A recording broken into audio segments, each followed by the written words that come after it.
सर्वोत्तम पुरस्कार प्राप्त संस्था ज्योती सहकारी पतसंस्था। ठेवी 401 कोटी, कर्ज 254 कोटी, एकूण व्यवसाय 655 कोटी। सोने तारण कर्ज, लॉकर सुविधा, मोबाईल बँकिंग सुविधा, सुलभ कर्ज वितरण, मोबाईल कलेक्शन आदी सुविधांसह विनम्र व तत्पर सेवा। महाराष्ट्रातील एक अग्रगण्य संस्था ज्योती सहकारी पतसंस्था कोपरगाव।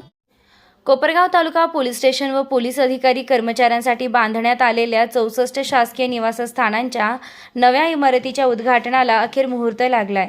हा सोहळा मंगळवार दिनांक 3 मार्च 2026 रोजी सायंकाळी 4:30 वाजता संपन्न होणार आहे। राज्याचे दिवंगत उपमुख्यमंत्री अजितदादा पवार यांच्या दुःखद निधनामुळे यापूर्वी नियोजित उद्घाटन कार्यक्रम पुढे ढकलण्यात आला होता। कोपरगाव शहरात नव्याने उभारण्यात आलेल्या या भव्य व सुसज्ज तालुका पोलीस स्टेशनच्या इमारतीसह पोलिसांसाठी 64 निवासस्थाने बांधण्यात आली आहेत। गेल्या काही महिन्यांपासून ही इमारत पूर्णत्वास येऊन उद्घाटनाच्या प्रतीक्षेत होती। या प्रकल्पासाठी दिवंगत उपमुख्यमंत्री अजितदादा पवार यांनी मोलाचं सहकार्य केलं होतं। या कार्यक्रमास राज्याचे विधान परिषद सभापती प्राध्यापक राम शिंदे यांच्या अध्यक्षतेखाली उद्घाटन सोहळा पार पडणार असून जलसंपदा मंत्री व जिल्ह्याचे पालकमंत्री राधाकृष्ण विखे पाटील यांच्या शुभ हस्ते इमारतीचे उद्घाटन करण्यात येणार आहे। यावेळी खासदार भाऊसाहेब वागचौरे, कोपरगावचे आमदार आशुतोष काळे, माजी आमदार स्नेहलता कोल्हे तसेच जिल्ह्यातील विविध मान्यवर उपस्थित राहणार आहेत। नवीन इमारतीमुळे पोलिसांच्या कामकाजाचा दर्जा उंचावण्यास मोठी मदत होणार आहे। जुनी पोलीस स्टेशनची इमारत जीर्ण अवस्थेत असतानाही तात्पुरत्या स्वरूपात कामकाज सुरू होतं, मात्र आता प्रशस्त, आधुनिक व सर्व सुविधा असलेल्या नव्या इमारतीमुळे नागरिकांना अधिक सुलभ, तत्पर व कार्यक्षम सेवा देणं शक्य होणार आहे। याबाबत अप्पर पोलीस अधीक्षक सोमनाथ वागचौरे यांनी सांगितले की नवीन इमारत व निवासस्थाने पोलिसांसाठी मोठा दिलासा ठरणार असून कामकाज अधिक परिणामकारक होईल। दरम्यान या उद्घाटन सोहळ्याच्या निमित्ताने दिवंगत उपमुख्यमंत्री अजित पवार यांच्या योगदानाची आठवण सर्वांच्या मनात ताजी होणार आहे।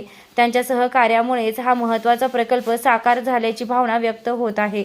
निर्भीड न्यूज, योगेश डोके, कोपरगाव। दिनांक 3 मार्च 2026 रोजी 4:30 वाजता आपल्या कोपरगाव शहरामधील कोपरगाव तालुका पोलीस स्टेशन, त्याचप्रमाणे याच्याच लागून असणाऱ्या जागेमध्ये जे काही पोलीस अंमलदार अधिकारी यांच्यासाठी 64 शासकीय निवासस्थानं बनलेले आहेत, त्यांचं उद्घाटनाचा कार्यक्रम या ठिकाणी आपले राज्याचे माननीय विधान परिषद सभापती यांच्या अध्यक्षतेखाली, त्याचप्रमाणे आपल्या जिल्ह्याचे माननीय पालकमंत्री यांच्या शुभ हस्ते विविध मान्यवरांच्या उपस्थितीमध्ये या ठिकाणी होणार आहे। ही बिल्डिंग गेल्या काही दिवसांपासून तयार होऊन उद्घाटनाच्या प्रतीक्षेत होती। 3 मार्च रोजी हे उद्घाटन होत आहे। आपल्या पोलिसांसाठी नक्कीच आपल्या कामकाजाचा दर्जा वाढवण्यासाठी ही नवीन बिल्डिंग उपयुक्त ठरणार आहेत। आपण बघत असाल, जुनी बिल्डिंग नादुरुस्त अवस्थेमध्ये होती, परंतु एक ॲडजस्टमेंट म्हणून पोलिसांचं काम त्या ठिकाणी सुरू होतं। आता नक्कीच नागरिकांना सुद्धा चांगली सेवा देण्याच्या दृष्टीनं ही बिल्डिंग कामं येणार आहे। त्याशिवाय निवासस्थानांचा देखील एक मूलभूत प्रश्न आपल्या अधिकारी अंमलदारांचा होता।